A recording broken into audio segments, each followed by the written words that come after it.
Good evening, Pod Squad. It's week 10 in the NFL, and our very own home team has a chance to win 3 straight against an NFC North opponent. Will the Vikings get trounced at Soldier Field, or are the Bears who we thought they were? Walters and Jack will do some early Black Friday shopping and purchase their pass, along with covering all the fantasy news and notes that you need to know about. The Victorious POD starts right now.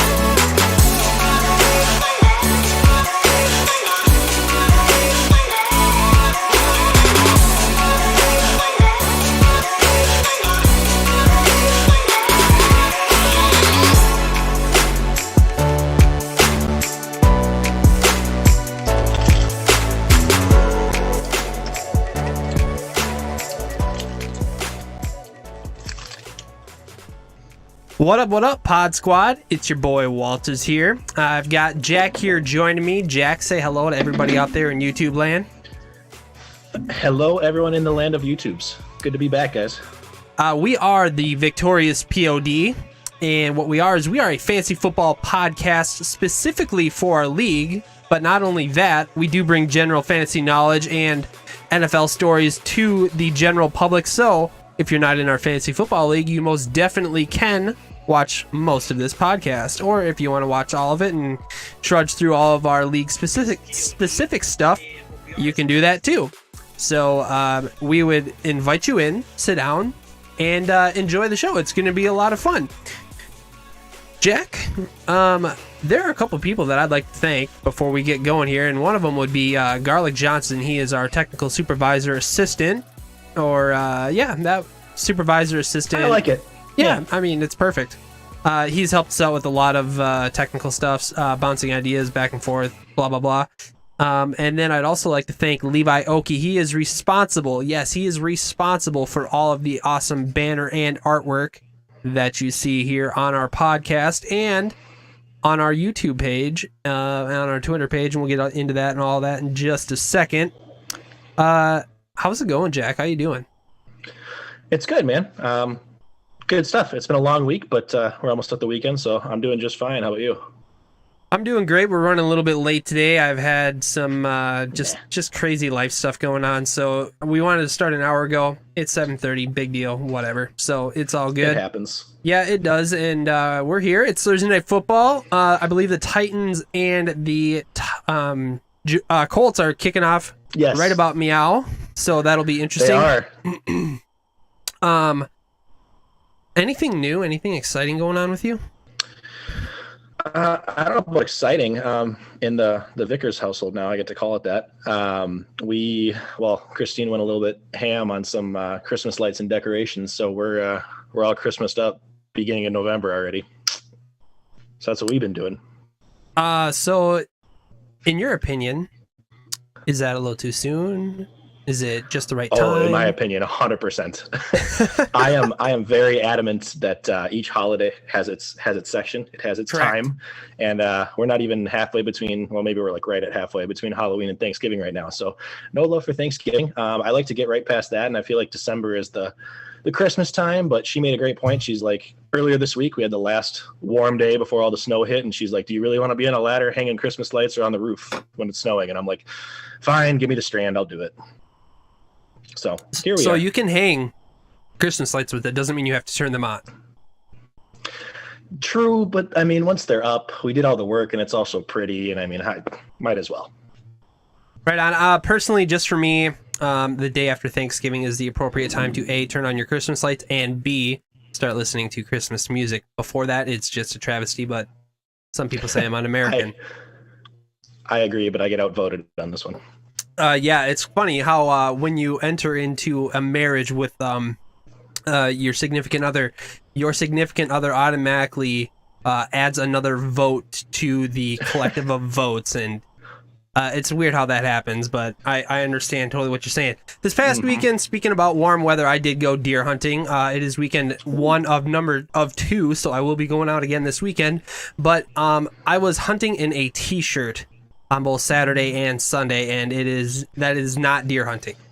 I would have liked to see it at least 20 degrees cooler, but it is what it is, and it's the crazy weather of Minnesota. All right, so we're going to be heading in on to, just want to say, last episode, we had a lot of fun. We had a lot of fun with all the fans. Seems like we don't have the number of viewers that we had last week, but that's A-okay. We went a little bit long, but this week we are going to hopefully nip that in the bud, and we are going to hopefully be on time with all of our stuff. So, moving in onto the fan interaction zone. Like I said, YouTube, we are on YouTube, as you can see. Please follow and subscribe to us. 100 followers will get us our own custom URL. And just an update on the subs, we have finally hit the halfway mark of all of our... we've hit 50 subs, so... yeah, so I could try and play that again. A little louder. So yes, we are halfway there. Hopefully YouTube does not clip that out of our stream later on. So we have 51 subs. So thank you everybody who has subscribed to our YouTube channel and who has followed us. I've been actually looking at some of the analytics, and it has been absolutely fantastic how the things are going. It's all boring stuff, but whatever. We normally stream here on Thursdays at 6:30. Like I said, tonight we're a little bit late. If you are watching us live, hit us up in the chat box. We will chat back with you. If you're not watching live, please comment on our YouTube video, and we will get to it in the next video. If you're not a YouTuber, and that's okay, you can still find us on the internet. That's the amazing thing about this kind of technology stuff. We are on Anchor. That is our main podcast hub. You can find us at www.anchor.fm/thevictoriouspod. There we would encourage you to leave us a voicemail. And that is the preferred way of fan interaction, is by leaving us a voicemail. And we do have a voicemail from another listener today, so that is fantastic. If you have your own favorite podcast platform to listen to, if you don't want to listen to us on Anchor, you can find us on Spotify, Google Podcast, Apple Podcast, Amazon, plus more. So that is everything that I wanted to cover with that. Oh, also real quick, you can email us at victoriouspod@gmail.com, and we're also on Twitter at victoriouspod. So, with that being said, and we do have one viewer in our chat right now. I'm not sure who exactly it is, but shout out to that person, and thank you so much for joining us. You can absolutely hit us up in the chat if you want. We are going to be moving on to our NFL Bits and Bites segment right now. So, Jack, what are we snacking on tonight? Oh, I'm going old school, back to the days of grade school. I got a little some fruit snacks action, and where'd I put it? The best lunchbox snack ever is some fruit roll-ups I got going on. Also Wales. As far as drinks, I got a little Oktoberfest Shells brand here that we were given like a 24-pack for a wedding gift, which is always the perfect wedding gift. So shout out to all the great wedding gifts. And then speaking of wedding gifts, I'm using this. Shout out to Tyler, who got me this for his wedding back in the day. Nifty little bottle opener. Nice. I love me some Oktoberfest. So, my wife has baked me it is a cake box cookie, and so essentially you just take cake batter mix from the box and you make it into a cookie instead of throwing it into a cake pan, and it's absolutely delicious, so I'll be munching on that. And tonight, I felt like interacting with my favorite blonde. That's right, I've got the Uda Pills KFAN unfiltered blonde beer, so we'll be drinking that here tonight. I thought you were interacting with your favorite blonde every podcast. No, not. No? Oh. That's you. Sorry, I forgot that was you. Actually, I didn't even know that you classified your hair as blonde. I thought it was more of like an ash. I don't. I always said it was like light brown, but I feel like anytime I've asked a guy, which I don't go around asking guys all the time, hey, what do you think my hair looks like? But anytime a guy has answered, he's been like, nah, that's brown. And when a girl answers, she's like, oh, it's like dirty blonde. And I'm like, no, it's not. It's brown. So anyways. Right on. I digress. Perfect. We are going to move into our NFL Bits and Bites segment, which means, Jack, you can take over the microphone for just a little while. And what do you got going on? Real quick sidebar. I petition at some point for us to do an in-person podcast, just because I feel like every week for the Bits and Bites, you just have Nicole making you all these amazing snacks and baking and everything. And I'm like, what do I have in my cupboard? So at some point, I'm going to take advantage of that.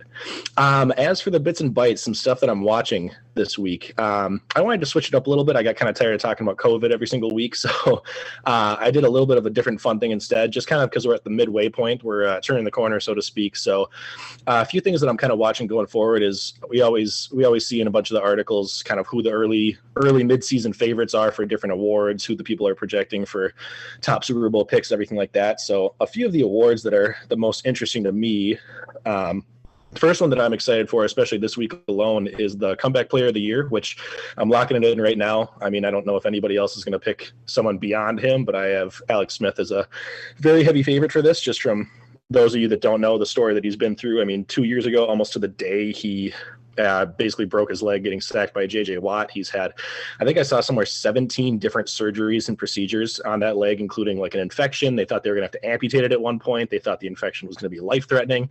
And now 2 years to the day almost, he's going to be starting his first game this Sunday. So super exciting, super cool for him. I think he came in relief last week after Kyle Allen got hurt, and he threw for 300 yards. He had 3 picks, a little rusty, but watching him this week, so just a guy that you can't help but cheer for.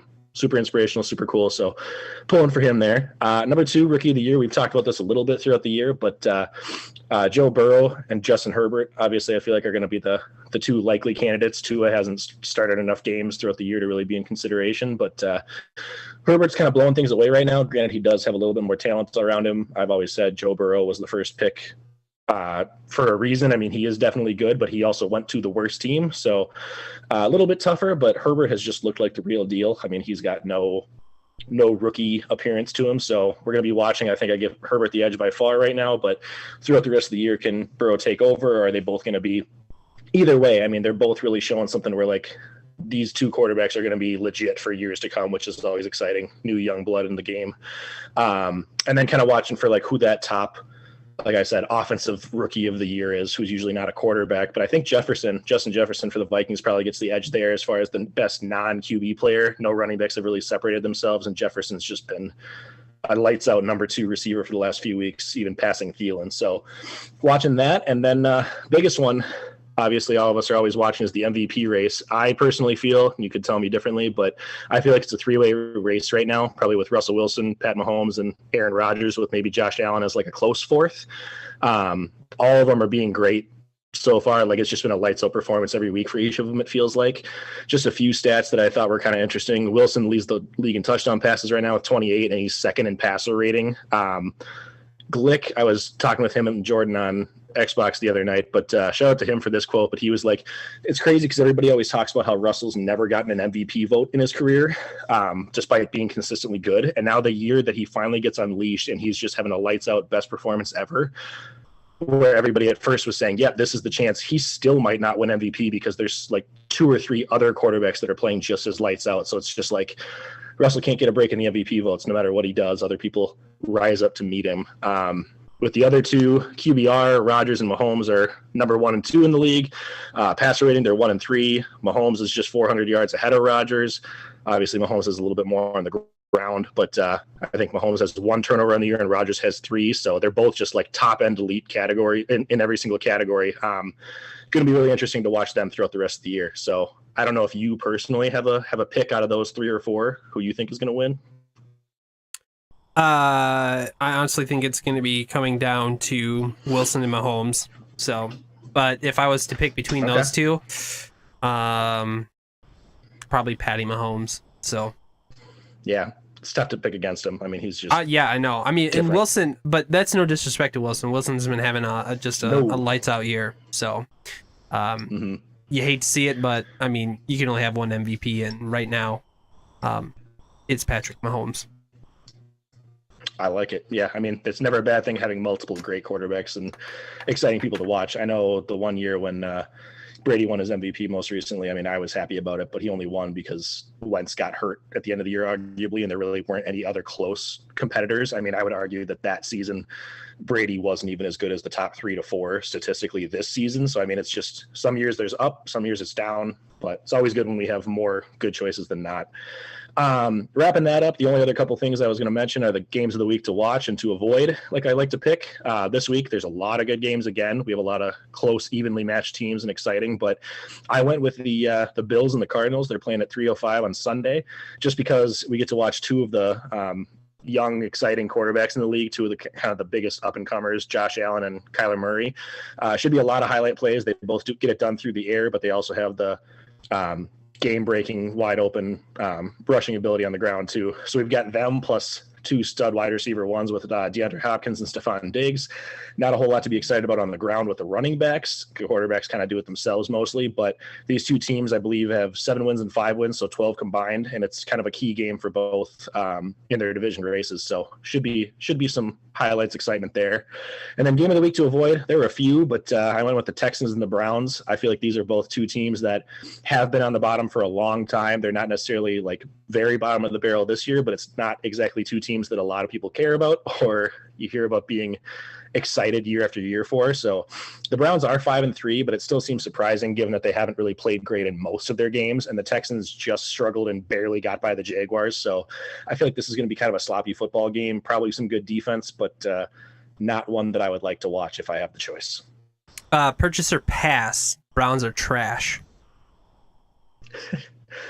I don't think the Browns are trash. I've liked them in the last few years and like pull for them. I wouldn't say they're like one of my top favorite teams, but I definitely would cheer for them over like the average team in the NFL. I mean, I like Baker. I was bummed that OBJ got hurt. I like Chubb. I like Kareem Hunt. I mean, I think they're going to perennially be the second team in the AFC North. West. Yes, North.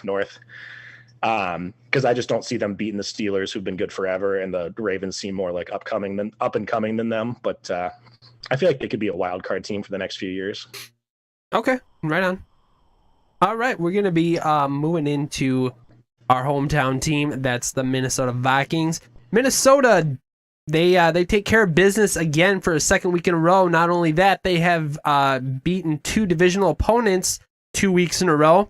Dalvin Cook had a monstrous day. He had 200 yards in back-to-back weeks in each game, so that's amazing. He also takes the rushing lead in the league as well. So, Jack, who else do you think had a great game this past week against Detroit? Yeah, I know we don't like to give him credit too much. I know not a lot of people are big fans on him, and he's definitely been a part of the reasons we've lost some of these games. But Cousins looked really, really good to me, in my opinion. I mean, he wasn't asked to do a whole lot. With anytime you have your running back putting up 200 yards, you can kind of ride that to victory. But he was 13 for 20. He had 220 yards on those 13 completions, 3 touchdowns, and 141.7 passer rating. So, I mean, that's efficiency. That's taking care of the football and doing what you need to do. No turnovers for the second straight game for him, which is big. I mean, he's had a fumbling problem as far as quarterbacks go for a while now, and then it's always a danger throwing a pick here and there. So taking care of the football, like I think him doing what he has done these last couple of games is just as much a factor of us winning as Cook dominating. Like, Cook is able to dominate to take the pressure off of him, but him taking care of the football, hitting screen passes, them calling the right plays, like short dink and dunk and quick releases, sets Cook up to be able to do what he can do too. So I think if we can do what we did these last couple of weeks in game plans, calling those correct, get the ball out quickly plays, or like play actions and having him look to his first read, like don't let him sit back and expect the line to protect him as much. Like, we just got to get the ball out. I think that's our key to success. So really, really happy with him.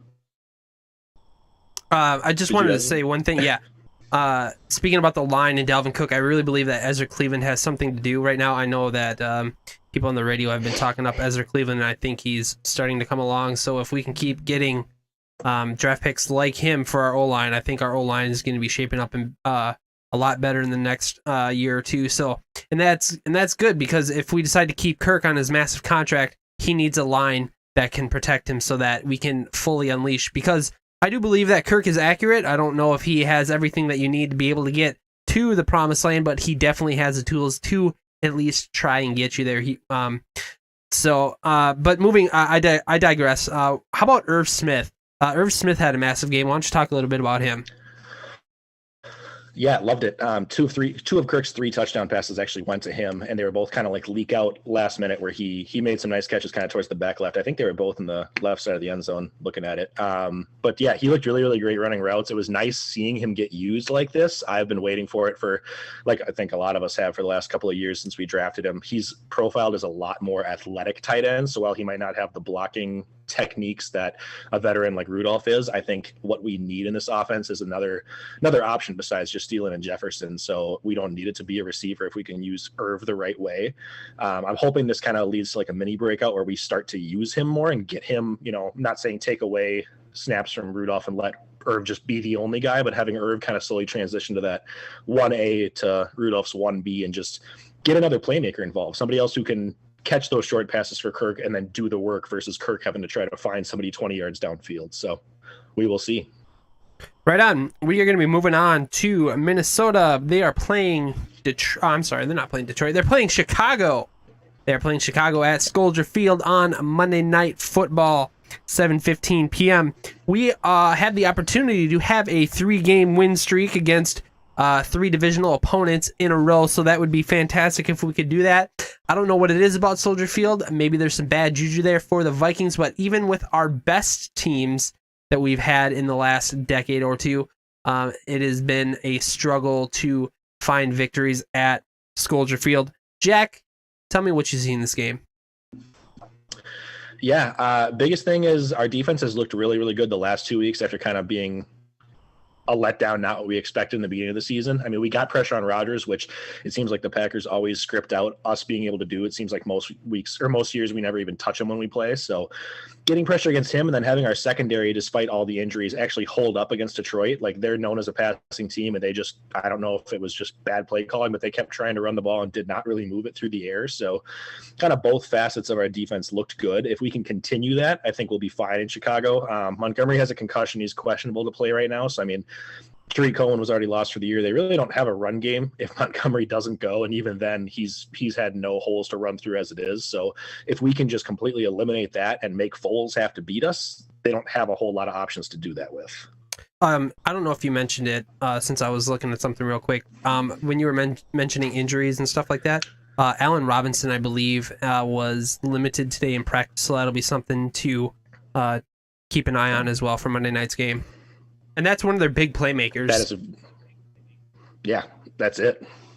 So. He's pretty much the only option. So, I mean, if we don't even have to worry about him, or maybe if we have to worry about a hobbled version of him, I don't see them doing a lot on offense, which we know Chicago's not going to be the team that puts up points very often. So, I mean, if we're able to put up even 20, 25, I feel like that could be enough to win. So hopefully our defense can step up a little bit here, and we'll see. Do you think the Vikings can score 25 points at Soldier Field this weekend? We have 23 or more in 7 out of our 8 games this year. So, I mean, despite the issues with the offense, I know a lot of that's been playing from behind and catch up. We have been able to put up points. So I believe Chicago has only scored 24 points or more in 2 out of their 8 games this year. So, I mean, I think the most they had was 30, and we've had several weeks now where we've had a decent looking offense. I think if we can put up 25, I wouldn't be surprised if they don't score more than 20. So I think that could be enough. If I was a betting man, I would hammer the under in this game, and I think it could be, I mean, realistically, you could be looking at a 13-10 game. I mean, it's going to be, I don't think it's going to be a scoring. I mean, just for some reason, I don't know. I mean, I've always felt like games at Soldier Field have always been low scoring and just tough for both teams, even if the other team is offensively inept. So, but yeah, so do you have anything? The over-under is 43.5, so that would project, I think we're a 2.5 point favorite, meaning what we would be projected at 20 to 22.5 or something like that, 20.5 to 23, if I did that math right. So, I mean, it's close. I think that line is probably right on the money. We'll see, but I think it's going to be more of a defensive game. We'll probably just rely on Cook. I know they have a good run defense, but I don't expect us to have to pass a lot. I think it'll be like Cook, and then open up for a play action kind of thing, and probably a pretty quick game. Not a lot of scoring, if I had to guess. One last thing before we move on. This is going to be the offensive line's biggest test to date so far. They are facing a decent defense, and their run defense is particularly good as well. I'm pretty sure I just butchered that word, but that's all right. We're going to move on to the Tampa Bay Buccaneers. The New Orleans Saints absolutely stomped the throats of the Tampa Bay Buccaneers. It was 38-3. It was embarrassing. It was on, what was it, Sunday Night Football? It was just awful. Just an awful game. Prime time. It was ugly. You know, the Saints got to Brady all night with no time for him to throw. What else did you see that the Saints are doing well on Sunday night? Yeah. Obviously, like most people watching it, all that people typically saw was, oh, Brady looks terrible. Like, he's not hitting people in the right spots. He can't move anything. Don't get me wrong. I'm not trying to just like bail Brady out, even though I am a Brady truther a lot. But I feel like almost every single play I was watching, because I was watching that one pretty closely, he was just getting hit. Like, his line was not holding up and not giving him any time. So either he was getting sacked, or typically he's one of the better quarterbacks for not being mobile, at being able to kind of like move and shift and like take that side step around a defensive lineman coming in the pocket. He's very like good pocket presence.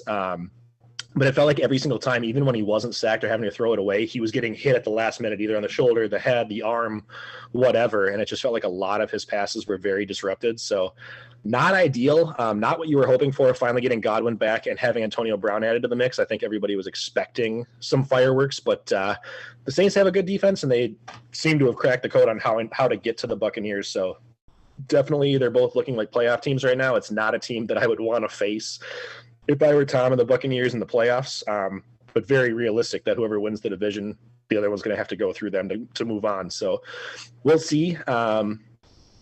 He did try to get Antonio Brown involved decently. I mean, I think he had 3 catches, but 5 or 6 targets. So not bad for only planning on playing him like 50% of the time. I think they will look a lot better. I think this was just one of those games where I think you need to kind of get your asses kicked after having a high few weeks here and just kind of regroup and figure some stuff out. So really good job by the Saints, but yeah.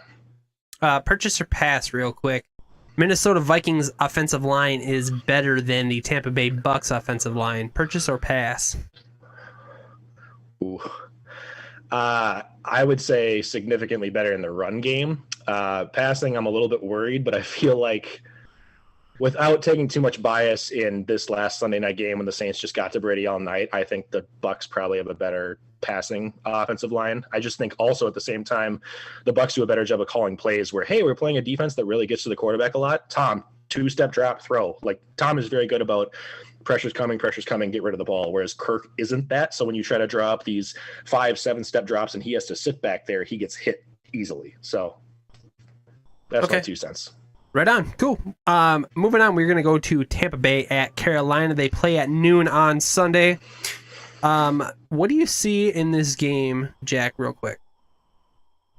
What I don't see is Christian McCaffrey, which is really good news for the Buccaneers. He is probably going to be out. I hear that he's I know it's not ideal. It's not good for fantasy. It's not good for football. Like we all want to watch and see him. It sounds like he's looking for a second opinion, so he may play, but I think anytime you get a second opinion, it's because the first opinion wasn't good. So probably not going to see him, which, I mean, that's pretty much the only thing you have to worry about if you're playing the Panthers. I don't see them lighting up the scoreboard by any means. They do have 3 different receivers that are all pretty equal at this point, but I think the Bucs defense is better than what we saw versus the Saints, especially their linebackers and secondary. So I expect them to probably shut them down, especially only having to worry about Mike Davis and not CMC. And I think the Panthers defense is nothing exciting, probably slightly below average. So this feels like a game that should be like a get right. Like Brady's going to come out pissed and he's going to probably throw it 5-6 different catches for every single receiver and spread the ball a lot. I think they're going to want to score to prove a point. So not as worried about it as I am the Saints, but obviously anytime you get stomped like you did last week, you're a little nervous for the next game out. Yeah, I think that with the defense for Carolina, I think it should be a little bit easier for Tom Brady and company to be able to put some points on the board and get their offense going a little bit. So definitely not saying that the Panthers are in a completely different class as the New Orleans Saints, but when the New Orleans Saints put the just tighten them screws down, they're a real tough team to beat, and I don't think you're going to get that same type of resistance coming from Carolina. Their defense is definitely exploitable. Is there anything else that you want to mention with this game, or do you want to move on? No, I think we're good. Right on. We're going to be moving into our NFL Pick'em segment between me and Jack, and then if you tuned in last week, we have also 4 new players who came in courtesy of Jack, and those 4 players are we've got 2000 Sousen, Dave Sousen over from the Land of 10,000 Goons. We got Audio Al from Land of 10,000 Plus Goons, and then we also have Garlic and Josh from the Hidden Oaks Overdose Football Fix podcast. What happened last week, Jack, with your pick? Who did you pick? I went with New England over the Jets. I was following you after you picked whatever team the Jets were playing because chances are you're fine. I got very worried. I thought I didn't have to stress out as much as I did. The Patriots pulled it off for anybody who didn't watch Monday Night Football, but they were literally losing, I think, by 2 scores at one point, and they won in a last-second field goal. So it was not pretty. And I picked Atlanta over Denver, and I know that Garlic in the chat said he wanted a water bet that Denver would beat Atlanta, so suck it, Garlic. Yes. I crushed you, and I will be hitting you up for that water bet here at some point. But yes, Atlanta took Denver. Atlanta took Denver to town and essentially mopped the floor with them. So that was great. Another win for Walters. So I'm 3-5. I have 3 wins. I can't believe it. So I know, back to back.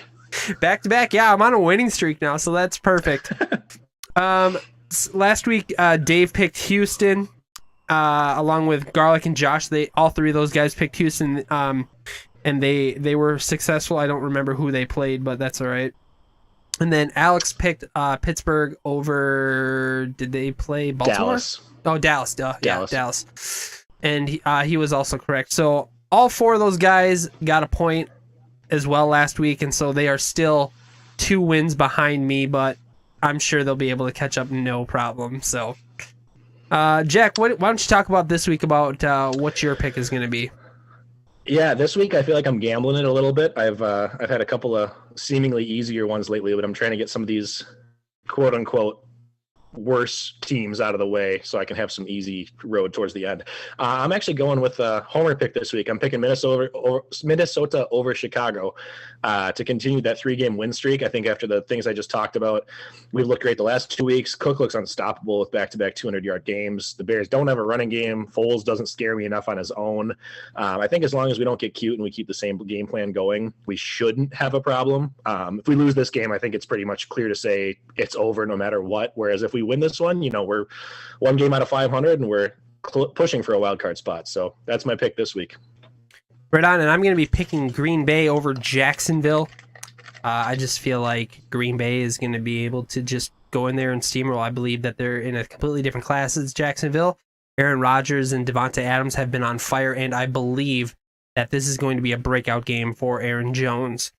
Why don't you tell the listeners, Jack, what our 4 guest hosts will be picking this week in their pick'em? Yeah, I was so proud. Everybody got their homework done on time and let me know before the pod, so this was great. Shout out to Al, who texted me his on like Tuesday, and I was like, oh, yeah, that's right. Going through the people's picks this week, as you mentioned, all 4 of them are 1-0, so starting off strong. Dave went with New Orleans over San Francisco. He is feeling good about them. I think San Francisco's pretty depleted still, and New Orleans looked great last week, so he went with them. Josh also picked New Orleans over San Francisco, so once again, I believe they both picked the same teams last week too, so they're 2 for 2 following each other this year. Alex went along with your pick at Green Bay over Jacksonville, so kind of feeling the same way as you did. And then Garlic went with Detroit over Washington, which was another game I was looking at, but I already picked Detroit, so I really like that choice. That's kind of a bold move. You think Washington's got the edge or what? I think that I believe that they're both near the bottom of their division, if I'm not correct. Well, Washington's probably within a game of first place in that shitty division, so who knows? Well, I mean, I don't know. I'd say it's a toss-up. I would say that, maybe Garlic knows something that we don't, but I would say that's a riskier pick than what would be available out there. So I believe that was it. I like it. That's cool. No problem. We'll go with it. We are going to be moving on to our next portion of our podcast, which is the Fantasy Outlook section. This section here is a fantastic section because we're going to be talking fantasy football, and that's just general fantasy football stuff. As soon as we're done with this portion of the podcast, we will then move into our Victoria's Secret league-specific stuff. So, as always in our Fantasy Outlook, we will be starting with Injury Prone. And as always, since it is 2020, we have a list that is longer than the wish list that a 7-year-old would give to Santa Claus for Christmas. So I'm just going to get going right now here. We got Joe Mixon, who's got a foot issue. He was limited in practice, but he missed 2 weeks before the bye.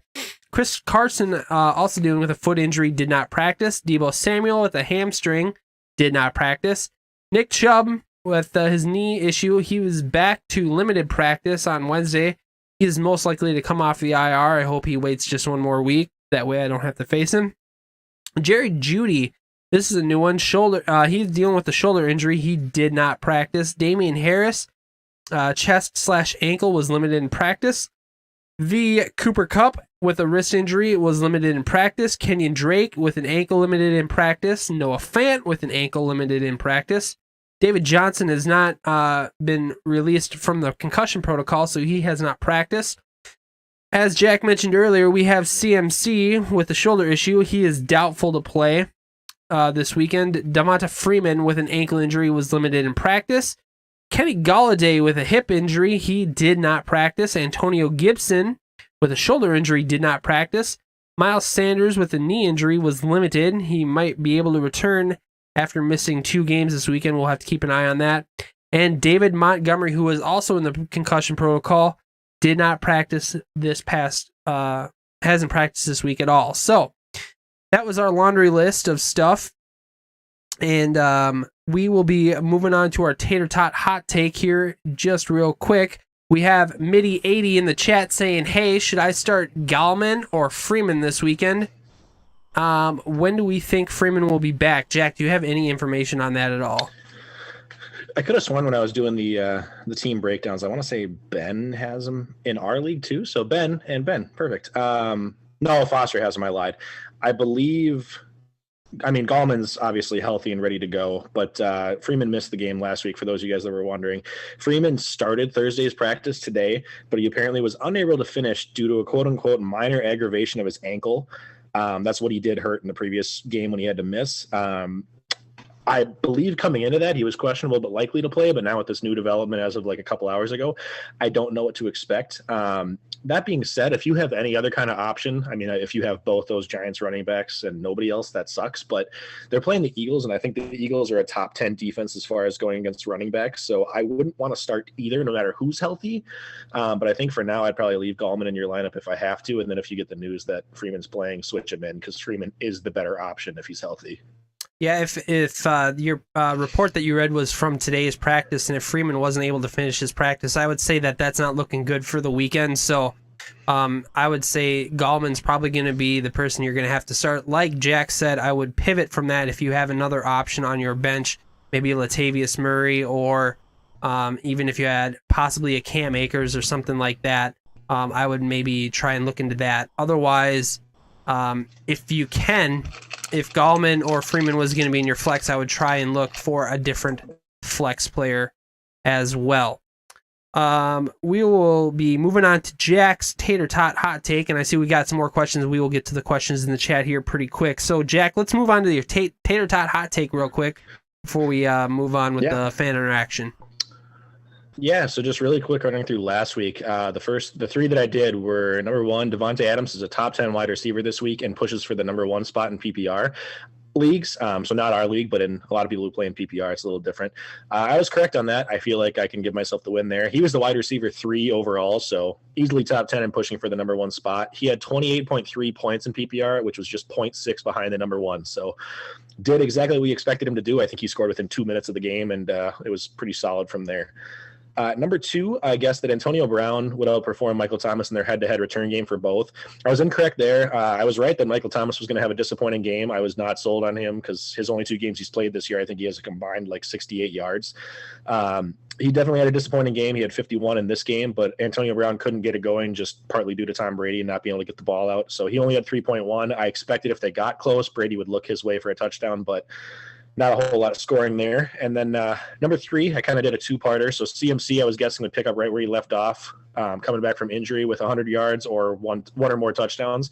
Easily had that. He had 151 yards and 2 touchdowns. So I had that part right, but I also expected Mike Davis to get some of that chunk, and I didn't expect CMC to have 25 or so odd points. Mike Davis only ended up with 37 yards. He only touched the ball 6 times. So, efficient, did well with what he was given, but was not quite flex worthy enough. I just expected a little bit more of it to go Mike Davis's way. So 1.5 for 3. Looking ahead for this week's.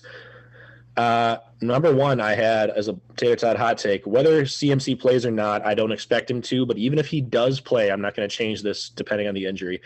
whether CMC plays or not, Mike Davis is still going to have only single-digit fantasy points this week. So the reason I feel like that is he has done great stepping in for McCaffrey when McCaffrey was out, but the last couple of weeks before CMC came back, it was definitely a little bit of a decline. And he's playing Tampa Bay this week, which has a great front seven. Two of their linebackers are probably going to be Pro Bowlers, and they have a solid pass rush. I also expect Tampa Bay to score a lot, so they're probably going to be playing from behind. The Panthers will most of the game, so I'd probably expect Mike Davis to get phased out most of the way through the game, except for maybe some dump offs here and there. So locking it in that he has under 10 points. Number two, after his last 7 games, he has had under 210 passing yards, and 3 out of his 4 most recent games, he has had less than 18 points. I'm guessing Lamar bounces back this week with 210 or more passing yards, so his second most of the year, and or 25 plus fantasy points. So I think 210 is a pretty low bar, and Lamar's yardage has not been there this year, which has really hurt like Andrews, Hollywood Brown, everybody. But I think this week he will bounce back, and whether it's through air or through the ground, I think one of those two is going to happen. So 210 plus passing yards or 25 plus fantasy points. And then number 3, another hot take here. The Bengals, I'm predicting, are going to actually give the Steelers another legitimate scare after the Steelers almost lost to the Cowboys. For those of you that watched, the Steelers were losing most of that game and came back the undefeated team versus an abysmal offense that's looked terrible in recent weeks. The Steelers get another quote-unquote easy test this week against the Bengals. But I'm predicting not necessarily that the Bengals will win, but I see it being close. I see this being another game that's kind of like a trap one where the Steelers come out and do not just like dominate by 10 plus points. I think it's going to be within a score, maybe 10 points close to the end of the game. And Steelers will probably still pull it out, but that's my third bold take here. Right on. We are going to be moving into swimming upstream. We're going to transition over to here. Bam. All right. What happened last week? So in week 9, your stream was Ben Roethlisberger this past week, and he did amazing, actually. He had, I can't see it. He had 29.4 points, it looks like. So I thought that was awesome. Jack, why don't you talk a little bit about your streaming stuff this week, swimming upstream? Yeah, another really good week. I am very surprised, not to toot my own horn, but I'm surprised that it's gone this well. I'm sure this means that this week I'm going to collapse, but it's gone. Honestly, if you look over on the season-long QB rankings, I would be better off just starting the players that I'm telling people to pick, literally the players nobody wants in our league, versus my own quarterback. So it's gone really well. Like you said, I had Big Ben. He was the QB7 overall on the week, not just for streaming options, but overall quarterbacks. And he was the second best streaming option with, I believe, 25.04. Led the way with over 300 passing yards and 3 touchdowns. So did everything on his own that week. Looking at, obviously, the second category there showing you Teddy Bridgewater was the only better option. I don't think anybody expected that either, so I feel good with my pick. Feeling pretty good with this week. I don't have a lot of great options because they're kind of getting rougher and rougher with injuries, buys, different stuff that's happening, better playoff teams stepping up. Pretty much all of the good options I was looking at this week are facing solid defenses. So like Tannehill, he's playing the Colts right now. Stafford, I believe, has Washington this week. And then Teddy is playing, I believe, Teddy's playing the Buccaneers. So all of them are not against teams that you would really like to see. I am probably going to end up doubling down again on Big Ben this week. He's playing a bad Cincinnati defense. The only reason I have reservations is because he is apparently on the COVID list after Monday's news was released. He's not been diagnosed with it. He's on that thing that Stafford's been on a couple of times where it's the close contact report. So somebody that he was in contact with was diagnosed at it. And so he has to basically quarantine for 5 days having positive tests or negative tests, which if he does test negative all those days, he will still be able to play, but it's kind of a toss up. So I am locking it in, assuming Ben plays. I will stick with him, but just like a real NFL team, if he doesn't for some reason, my backup would probably end up being a Stafford versus a pretty tough Washington front. I wouldn't feel good about it because he doesn't really light up the scoreboard. He doesn't have a very high ceiling, but he's that guy that consistently gets you at 16 to 18. So I mean, with the limited options this week, that would probably be my number 2 pick. Right on. I would say this week that, oh man, so Jared Goff, he was picked up by Josh this week, so this list is a little bit outdated. But That was my number one.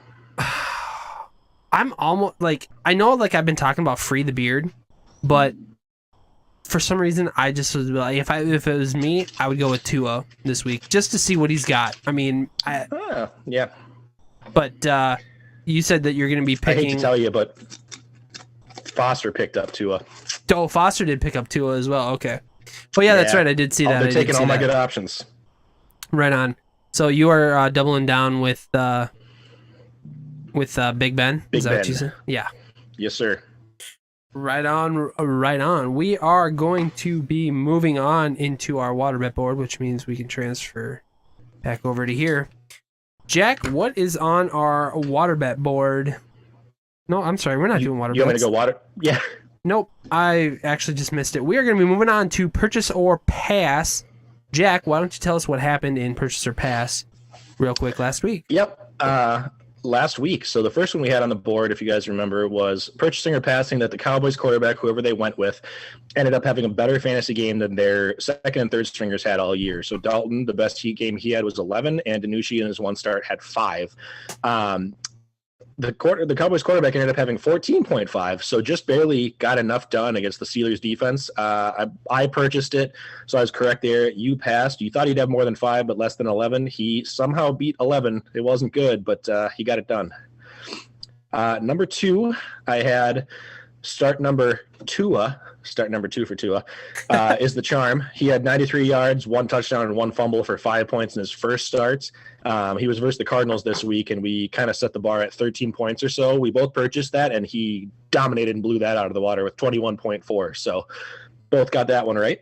And then number 3, we both guessed that Jay would not be alone in last place this week. He'd won 2 in a row. We were guessing that he would win his 3rd this past week, and somebody else, one of like 3 other teams who was a game ahead of him, would lose for him to catch up to them. Jay didn't even make it close. He lost, so that just took it right out of the water. So did Jordan and Alex, though. So had Jay won, he would have actually caught him and finally been not completely in the bottom. I think he still would have been in points, but he would have finally been tied with somebody. So we both purchased that. That was incorrect. So I believe I went 2 for 3 on the week, and you went 1 for 3, and we both lost the last one thanks to Jay. So way to go, Jay. Thanks, Jay. Looking at this week's ones. Yeah, always letting us down. Looking at this week's, I came up with a couple of fantasy related, and then we'll just get into them one by one. Purchase or pass for you that someone on the Bucs is a top 10 receiver this week. Obviously, they've got 3 different former Pro Bowl options, so Brady's going to spread the ball around a lot. It's kind of just like whether one guy goes off or he gives it to everybody. What are you thinking? My gut says that Evans is going to be the guy this week, as much as I don't want it to be. I want it to be AB, just because he's on my fantasy team. Plus, I traded away Evans to Alex, and Alex can suck it. So, but yes, I do believe that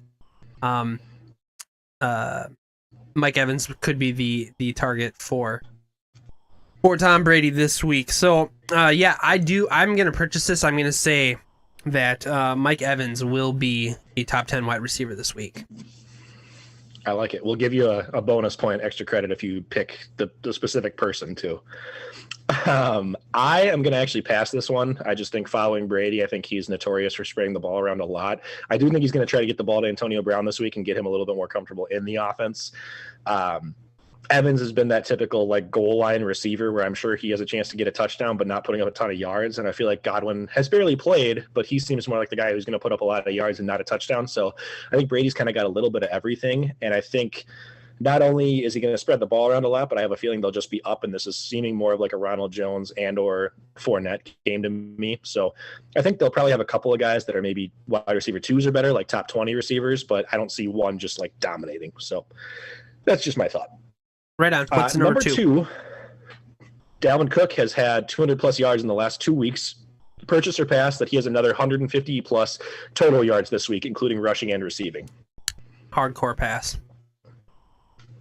Yeah, I feel like I made that line too high. I'm passing it too. I think he'll get 100 maybe just between rushing and receiving combined, but it's going to be a lower output for him. I feel like it'll be like a 70 and 40 kind of thing. Again, like I stated before, it's going to be the offensive line's biggest task to date this year with the type of defense that they're going to be facing in Chicago. Who is the guy that they traded for from Oakland that they got, who's just an absolute beast on the Chicago Khalil defense? Mack? Yeah, that guy.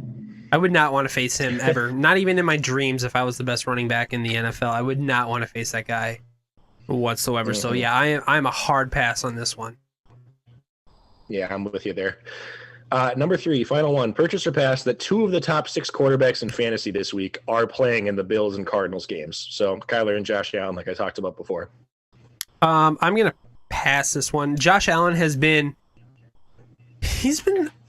I don't know if I want to call it erratic. It's just like he's had like a few weeks where he's just been like streaky. It's super streaky. Like the first 3 weeks, he was running around like his hair was on fire and he was just amazing. And then the last 3 weeks, it's just like he forgot to eat a Snickers bar and forgot that he was Josh Allen and didn't play as a good quarterback. But then he played the worst defense in Seattle and he lit it up again. So it's going to be hard to say what he does. And then with Kyler Murray, he's been consistently good, but now he's going to be facing a defense in the Bills that I feel is above average. And I just think that the Bills are going to give him a tough time. So I am going to pass on that real quick. Or I'm just going to be passing. Okay. I think it's going to be close. I think top 6 is very tough to get every single week, but to do that, you typically need a rushing quarterback, and both of these guys are. And then I feel like a broken record. I've said this every single time we've talked about the Cardinals, but they're like one of the fastest paced offenses in the league. So there's a lot of like, go, go, go. They get a ton of plays off. The other team gets a ton of plays off. So I think this will be a high scoring game. And I expect it's going to happen if both of them actually use the running game to their effect. As long as no garbage time or like easy goal line touchdowns go to Chase Edmonds or Zach Moss or anything like that, I can see this happening. So I'm going to purchase it and roll the dice. Right on. And we do have one purchaser pass a voicemail from I don't know who it's from. So let's listen. Hey there, this is Mike Shanahan and the nephew of that Shannon Johnston that called you last week. Say, I've been noticing a lot of these quarterbacks is having lots of success against that there Seahawks defense. So, question for you, with the Rams playing the Seahawks this week in Los Angeles, do you think Jared Goff has a great day, or is he too bad to succeed? Purchase or pass, Jared Goff puts up 25 plus fantasy points this week. Thank you. Bye now. All right, first off, Mr. Mike Shanahan, you need to go use the restroom like right now. Or he's probably in the restroom, because that's exactly what it sounds so like. He's talking. Yeah. That's a hard pass for me, by the way. Jared Goff this year has been trash. I don't care if you're facing the Seahawks defense. The only saving grace for Jared Goff is the fact that he has Robert Woods. I mean, Cooper Kupp, he's all right. He hasn't done much this year, but Robert Woods is just that receiver who is just solid and reliable. And if it wasn't for him, I think Jared Goff would be even worse than what he is this year. So for me, I am doing a hard pass on Jared Goff. It kind of sounds like that's what he was doing in the bathroom too, was a hard pass. It didn't sound smooth. So I am also going to do a hard pass. I was in on that whole voicemail, that whole question. I think Goff will have a good game, but then you set the line at 25, and I feel like 25 is like top 6-7 quarterbacks. I think he's going to be great. Like he'll probably be a low end QB1, but I feel like it's going to be more of like the 18 to 20. I think he's been the definition of erratic. Like just looking at his game scores, it's been 23, 27, and then 11, and then 24, and then 10. Like it's tough to trust him. I think anybody is having success against Seattle, but I also feel like the Rams don't score a ton of points. I feel like a lot of theirs is defense and then like running the ball too. So I just don't know that he'll have the volume to do it. I think I expect him to probably get like 18 to 20. So I'm going to pass. Alrighty. We are done with purchase or pass this week. We hope you guys loved them Black Friday deals. If you like them, go scoop them up. All right, so we're going to be moving on to our water bet board. Let's see here. Last week, let's see here. We had the Ridley versus Metcalf over the rest of the year. Well, that started actually in week 6. Metcalf is at 47.2 points and Ridley is at 32. I can't remember what side I took. Do you remember? You took Ridley. I took Metcalf. Son of a biscuit. All I right. know. The Vikings, are they going to win 4+ games? I said no. I am starting to look like a super big idiot, but that's nothing new. I'm sure everybody already was figuring that. We'll see how it goes. There's still a lot of games left to be played. And we have the Benny Snell versus James Conner. There's no point in talking about that because Benny Snell is just, I mean, unless James Conner decides to not play football anymore for the rest of the year, it's not going to matter for it that. It could happen. He's got a bad injury history, so never know.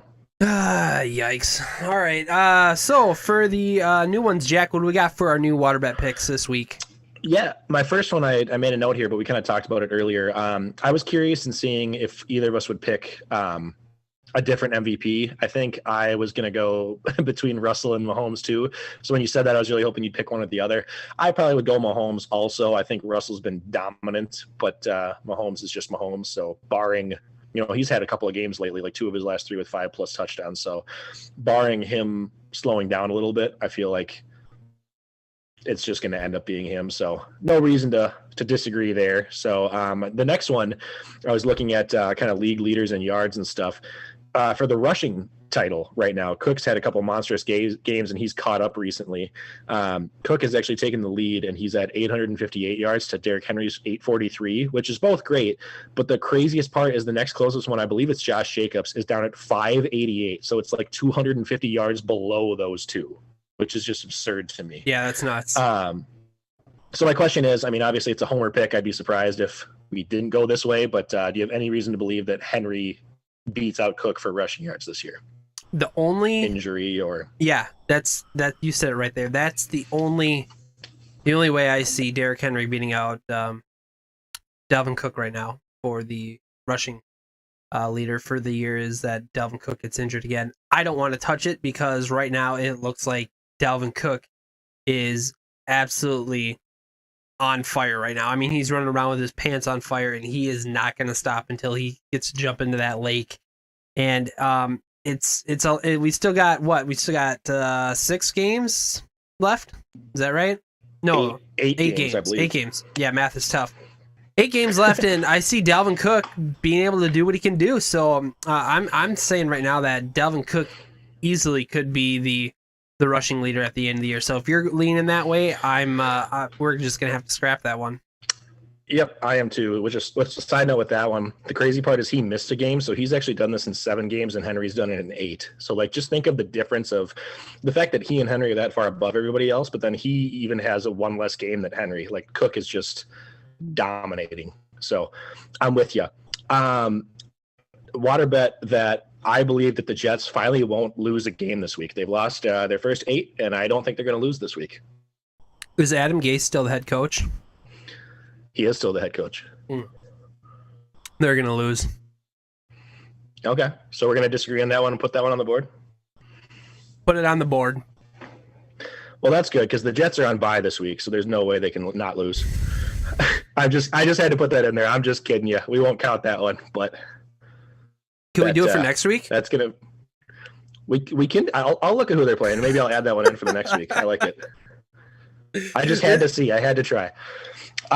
Last one that I could come up with was we're talking about in our fantasy league, not in the NFL. But if you had to pick one team right now to win the championship and then one team to take last place or punishment, I figured if we both would pick the same person, we just won't count that one. But if there's any reason, obviously I believe Josh is still in first or tied for first and Jay is still in last. If there's anybody beyond that you want to pick, or if you want to pick either of those, and maybe I'll disagree. Just curious. So I have one here for you. And ooh, okay. Well, no. I mean, I'm going to go with this water bet, and I don't think you're going to pick the same team as I will to win the ship. Ooh. But I do believe we are going to agree on the last place person, which, I mean, not a big deal.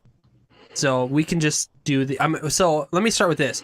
I believe Jay is going to take last place, and he's going to have to be the person doing the punishment. Yeah, we'll just get that out of the way now. I do too, because I think the only two teams that are within a game. I mean, obviously we got 4 regular season weeks left, but the only two teams that are close are Alex 1 game ahead of him, who I think is a lot better than 3-6, and Jordan 1 game ahead of him, who the only reason his record is that is his injuries. So I don't see either of them falling off, and even if Jay gets a win or two, I think they can match that. So I'm with you. So who was our league winner last year? It was Ben over Josh in the championship. Super hot take coming in right now. Ben is going to repeat for the first time in the Victoria's Secret Fantasy Football League history. That Ben, he's coming in hot. He's getting his running backs back. Deshaun Watson, since they fired B.O.B., has been on fire. And I'm looking at his team. DK Metcalf, he is just absolutely insane. If Justin Jefferson keeps doing what he's doing and keeps getting them passes, I really, really think that Ben Williams could be a dark horse in this and just come out and take the championship. That is my hot take. 100%, not even a dark horse. He is one of my 2 favorites as well, just because of what you mentioned. Like, he's done as well as he has, and that's been without Chubb for this long and mostly without Aaron Jones the last couple of weeks. I don't really see a weakness on his, maybe tight end, but his receivers are like just as scary as his running backs, and that's running backs we're talking about as Chubb and Jones. So like AJ Brown has been amazing, and Metcalf is like the breakout value pick of the year. So I really, really like that. I think in the spirit of just picking somebody different, because I mean, I think it's pretty safe to say that he'll be one of the top 3-4 teams at least. In the spirit of picking somebody else for fun, I'll pick somebody different just because Jay, it's pretty much locked in. Standings, it's over. Playoffs, things happen. So I am surprisingly also not going to pick Josh, who's kind of been in the league the entire year, it seems like. But I'm going with Tyler, who I believe is the current slight edge in points over Josh.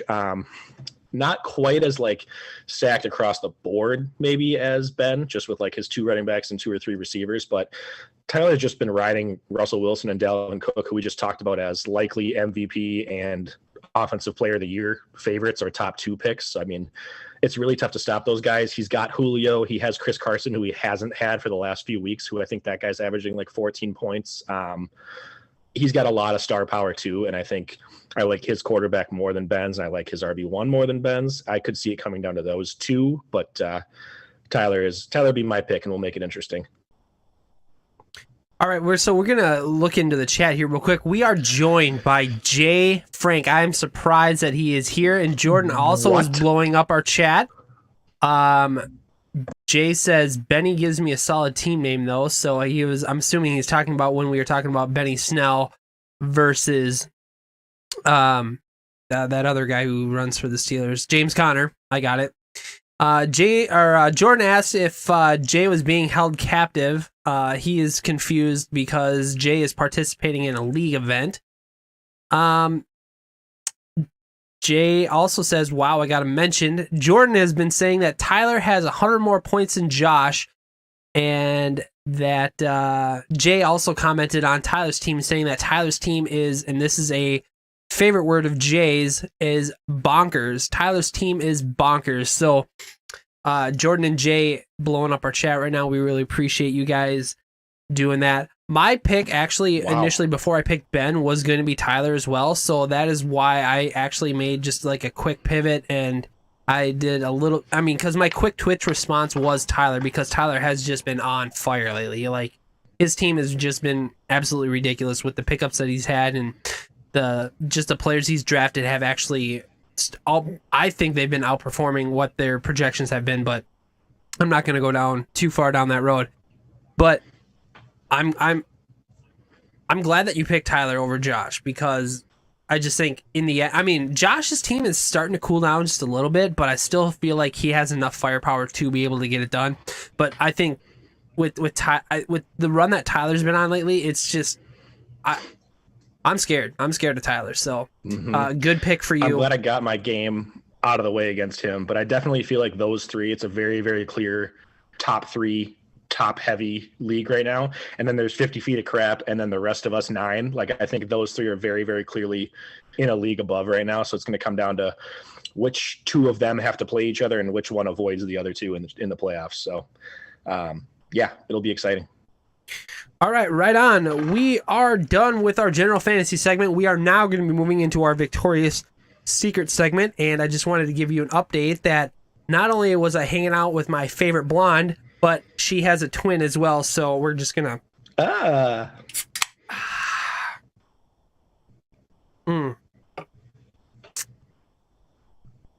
Delicious. Good stuff. It went down the wrong hole, actually, for a little... Excuse me, I forgot that you have to swallow... Well, you have to swallow, and then when it's done, you can breathe after that. Don't try and swallow and breathe at the same time. It doesn't work. All right, moving on. We have side bets, ladies and gentlemen. We do play with side bets each week. Last week was the on target. The team closest to the projected total would win $5, and that was to yours truly right here. Yeah, it's me. I won it. I had 106.4 points when I was projected 104.4 points. I don't think I could have been any closer, so that is absolutely fantastic. This week, we have Humble Brag, the flex player with the most points without scoring a TD. So, good luck to everybody out there, and shout out to Jay again. Walter's talking about how to drink is quality content. Jay, I don't tell you how to teach your class, so don't tell me how to talk, what to talk about on my podcast. Suck it. Moving on. Let's move into the jack of all trades. There wasn't any trades, so we don't have to go into that at all. We are, though. Yep. We are going to be moving into our next favorite segment. It is a staple here on the Victorious POD, and that is... Say my name, say my name. We have team name updates. And so, we have Alex keeping the segment alive. He is the only one to consistently keep changing his name, so thank you to Alex. His new team name is Youngway Eat Fresh. And Jack, apparently you had some issues like trying to figure out what this was. Yeah, well, I read it while I'm doing the notes and stuff for the show, and I always read it like phonetically how it looks like it sounds. So I was like, Young Ho Eat Fresh. I don't understand. It sounds like Subway. Oh, got it. So I'm not smart enough to get that L, but I really, really appreciated the name once I figured it out. It was clever. Right on. Jack, do you have a new team name? I do. Al is usually the one that reminds me to do this because when I check it, I'm like, oh, nobody did a team name. Well, I guess I'll do one, but then Al does it. So I do it just so we have something else to talk about. Those of you that have seen Finding Nemo, I was trying to come up with one, and I did come up with this on my own instead of using Twitter like a cheater, like me and other people sometimes do. But if you've seen it, you will remember the shark bait section where I believe Nemo was called shark bait in the aquarium tank in the dentist. So I went with DJ Shark as shark bait. Ooh ha ha. So I've been paying attention to the group chat here, and apparently Jordan has changed his name. Hopefully it's something different than a bunch of... I checked it this afternoon. Yeah, I'm hoping it's a little bit different than a whole bunch of letters than what he had. It is. It's better now. Jay says he changed his last week, but missed the commentary. We mentioned... I talked about it last week. Yeah, we talked about it. Definitely, yeah. I'm surprised he's still actually watching it. Me too. Let's see here. Jay, go back and watch last week. Jordan changed his to who is his on his team? Oh, David Moore. Yeah, he needs more wins to be able to. He picked him up at 7:00 to change his team name for it. This is amazing. I need more wins. That's perfect. Yeah. I really hope you didn't want him on your team and you just did it so you could change your team name. I'm very proud. Jordan thinks I should be on OnlyFans, and I don't think that it's a great idea. All right, so we might lose money. We're actually starting to derail, so we gotta get back on track here. So we're gonna be moving on to our noteworthy ad and drops. So Duke Johnson was picked up by Alex for $16. That's the only money that was spent this week. Everybody else spent $0, and so we are going to go down that list of some person named Ryan Nall. Bunch of cheapskates. Nall. I mean, I've never heard of him. Have you heard of this guy, Ryan Nall? Chicago hasn't heard of him. Okay. Ryan picked him up for $0. Foster picked up Tua for $0. Jordan picked up Randy Bullock. He should change his team name to Hot Ass Randy, but that's just me. Jack picked up Or Kalen Bullock Balaj. Bill. What's that? I just came up with that in my head, but Bullock Bill would be great. Oh yeah, Like I Bullet like Bill Hot from Ass Randy Mario? better. No? Okay. I'm a Hot Ass Randy kind of guy.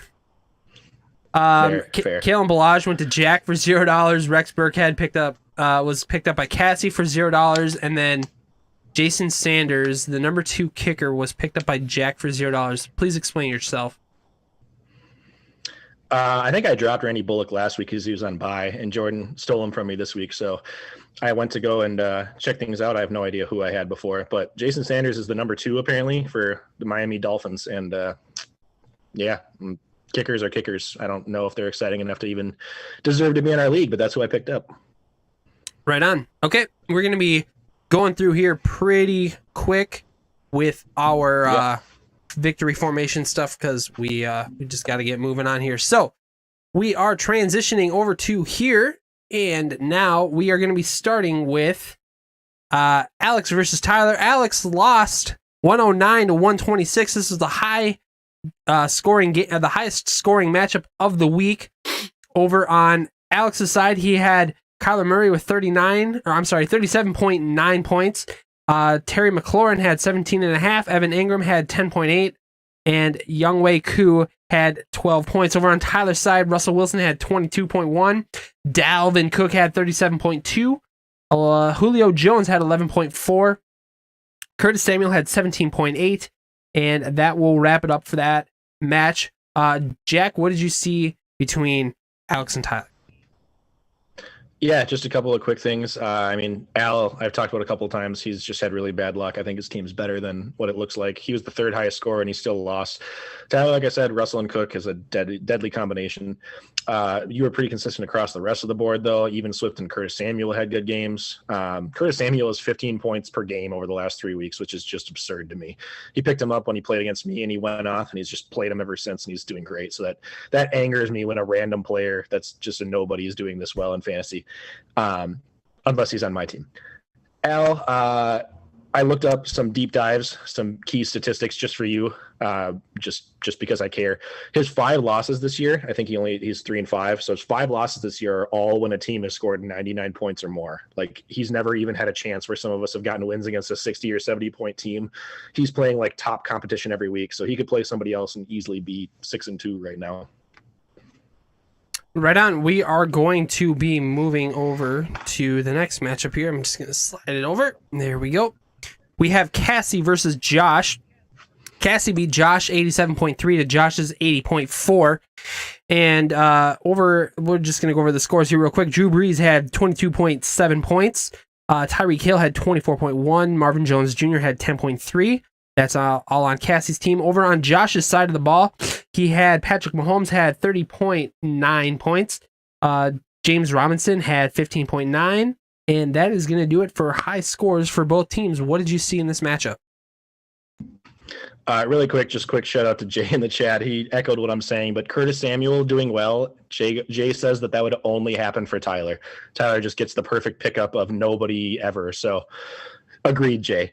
As far as this matchup, looking at these two, pretty ugly game here. Cassie surprisingly knocked off the number 1 team in an upset.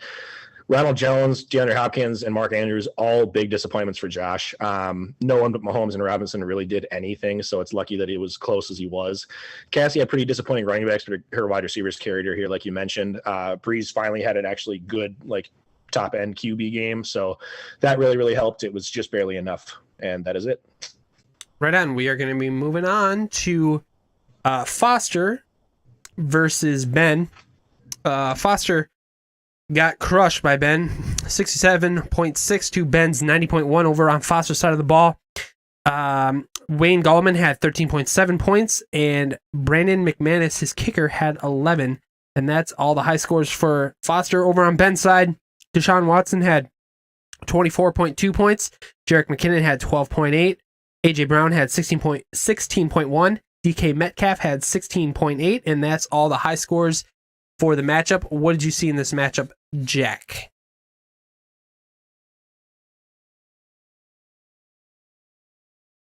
Did you mute yourself, Jack? No. Why would I do that? Because you want to type on your laptop? A pretty disappointing game. It was another one of there's several like low scoring kind of ugly games this week for our fantasy league. Foster's entire team had a down week at the same time. While Ben usually has a really high scoring team, but he kind of didn't do a whole lot either by his standards. Foster's getting killed having to start Derek Carr every week, so I'm glad that he picked up Tua to kind of be a risky start, but we'll see how it goes. At least you've got some options. If Derrick Henry, Thielen, and Godwin can't even combine to add up for 15 points, which they didn't do this week, I mean, what can you do? You've got star players, but they're just not performing. You're not starting any of the wrong people. Ben's wide receivers made up for his weak running backs this week, and then not starting Aaron Jones was a surprise move. He left him on his bench. I don't know if he just didn't realize that he was playing into the last minute. The news kind of came in late, but he still had enough to get the win, so luckily it didn't really matter. Right on. We are going to be moving on to Jay versus Ryan. So that's got Raheem versus Ryan. Damn it, Ryan. Just change your team name. Actually, maybe. Yes. Maybe you don't. said it. I didn't say it. Maybe. I'm not allowed to say it, so. That's fine. Okay, so moving on. So we have Jay. He scored 59 versus Ryan's 125.1. Over on Jay's side of the ball, Aaron Rodgers had 28.9 points. Brandon Cooks had 14.3. And those are really all the high scores that Jay had on his side. Over on Ryan's side of the ball, he had Drew Lock, who had 29.2 points. Todd Gurley had 11.5. Devontae Adams had 23.3. Jerry Jeudy having a monster game at 18.5. And Ravens, the defense, scored 13 points. Jack, what did you see in this game? This was a shocking domination. I think a lot of us actually picked Jay to win this one coming in. He was on a hot streak and looking good, but Ryan just coming out with 125 points. I did not see Ryan's team as being dominant at the start of the year, but he's had a few just like lights out scores, which is proving me wrong every week. So beyond Rodgers and Cooks for Jay, all of his skill players, which was 3 running backs, I think 1 wide receiver and a tight end, all of them together combined for 12 points. Like it just is killing him. He doesn't really have a whole lot of depth with several other positions. So he's got some pieces that are great, but there's just nobody left on this bench that's really, someone you can count on. On Ryan's side, like I said, lights out performance. His first round pick, which was CEH, was actually only his 6th highest scorer as a surprise. So, I mean, he's not even using his first round guy who by all standards has been a disappointment compared to the hype, but the rest of his guys are carrying it. So he's got a very, very solid team. Devontae Adams has just been amazing this year. And then picking up and starting Drew Lock was a nice play. So well done, Ryan. Right on. We are, one thing. Garlic said that Ryan was going to make the playoffs and I didn't think so. It's coming down to the wire. It might happen. And we're going to get more into that in the next couple weeks here, but look out for Ryan to possibly make the playoffs again for the second season number 4 seed in a row.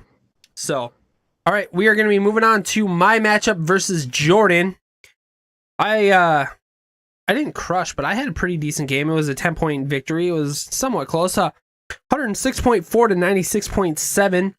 Over on my side of the ball, Josh Allen had a whopping 36 points. Christian McCaffrey, welcome back, and then goodbye, 27.1. Stephon Diggs, 11.8. Travis Kelce, 15.9. And that's going to do it for the high scores on my side of the ball. Over on Jordan's side, he unfortunately started Cam Newton, but it worked out for him. 24.6 points. Zach Moss had 10.8. Keenan Allen had 16.3. Juju Smith-Schuster had 15.3 points, and those are all the high scores for our matchup. Jack, what did you see? Yeah, this was it was one of the only good games of the week where you guys were both actually scored well. So at least it was exciting. Jordan lost a nail biter for his 4th straight loss, while I think you broke a 3-game losing streak. So key game for both of you. Like you said, you bounced back with a big CMC return. He's basically like a second quarterback out there. And then Josh Allen is like a quarterback and a half as well this week. He puts up over 30 points dominating. And then Travis Kelce is Travis Kelce. So, I mean, solid showing from all your stars there. Jordan did really, really well compared to recent weeks. He's had some down weeks, but this week putting up 96 is good enough to be at least top half in the league this week. Despite missing, I think he had Carson Wentz on bye. Sanders was still hurt. Eckler was still hurt. Ridley was on bye, and Gaskin was on IR. So, like, that's a whole starting team that's good enough to be, like, you could roll just that team for the year and be awesome. So he's basically starting second stringers and still put that up, which is great. No real person that kind of took over and won for you. So I feel really bad. I mean, like I've said a couple of weeks, I don't know if Jordan's listened, but since he is right now, I've said that his team is much better than 3-6. And if he can find a way to make the playoffs, he would be my dark horse pick for the winner. But I just don't know if it's going to get it done unless he gets some lucky breaks here. I would agree. We are going to be moving on to your matchup, Jack. You played Katie this week. It was tough. It was 51.4 versus 84. Katie being the victor in this matchup. DJ Chark had 20.6 and Josh Jacobs had 12.8. The rest of your team just kind of had a woof of a game. So not much to say about that. Over on Katie's side, Justin Herbert had 23.4 points. Alvin Kamara had 10.9. Will Fuller had 16. The Giants had 12 points. That is the defense and special teams. Jack, what did you see in this matchup? This was super disappointing. By far the lowest overall score of the week. Katie, shout out to you. It's always nice when you score like I have a down week like this, 84 or so, and you still get a win. That's no shade on Katie at all. That's just one of those where it's like, these are the games you need to win, because there's times where you score a ton and you lose. So, I mean, it's nice getting those, even when your whole team doesn't dominate necessarily. Coming into Sunday Night Football, I think I was only like 20 points behind her, and I had the stack of Brady and Gronkowski. So it's kind of like a swing for the fences pick of, if he throws to Gronk a few times or gets a touchdown, I'm just like doubling up on my points. So I felt pretty good, like I'd be able to come back and take over. But Brady and Gronk combined for a whopping 2.5 points. So not ideal. Yeah, not helping me out there. Katie rolled with Herbert again. I said this a couple of weeks ago that I expected or suggested that she should start Herbert over Lamar the rest of the season. And not that she's listening to me. She's got her own fantasy knowledge and intel, but she has done that, and it's worked out really well. Herbert, again, outplaying Lamar. Down days for Kamara, who has usually done a lot better than 10 points. David Johnson got hurt. DJ Moore was again. For me, DJ Chark finally bounced back and had pretty much only his second good game of the entire year. So that was nice to see. Hopefully it continues with Luton free, Shake Luton.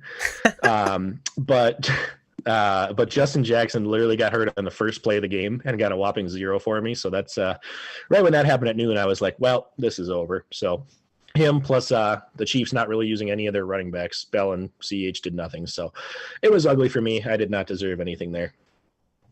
Yeah, it was tough, but that's all right.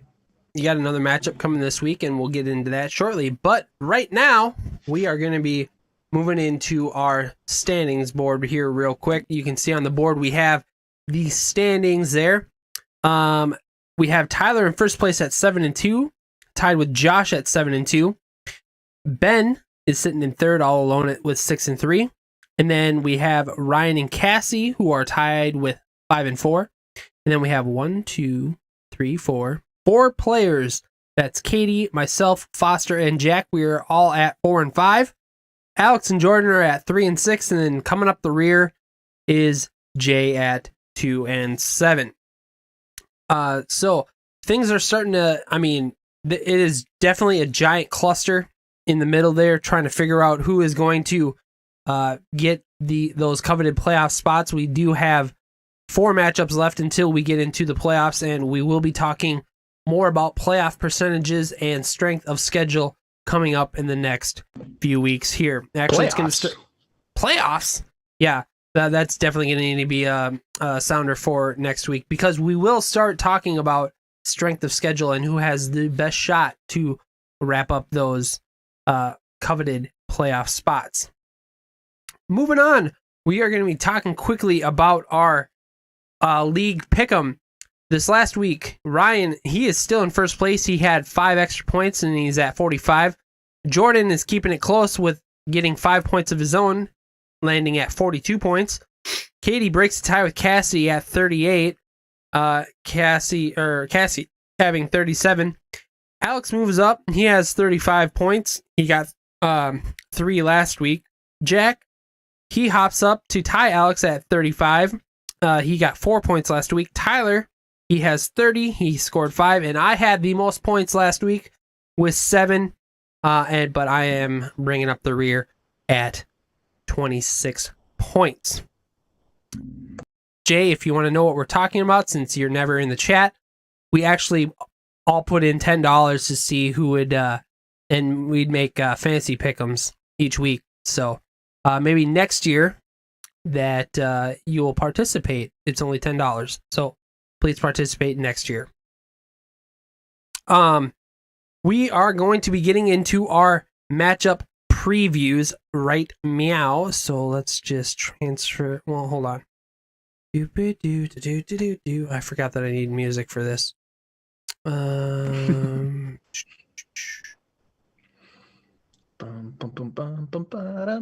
Here we go.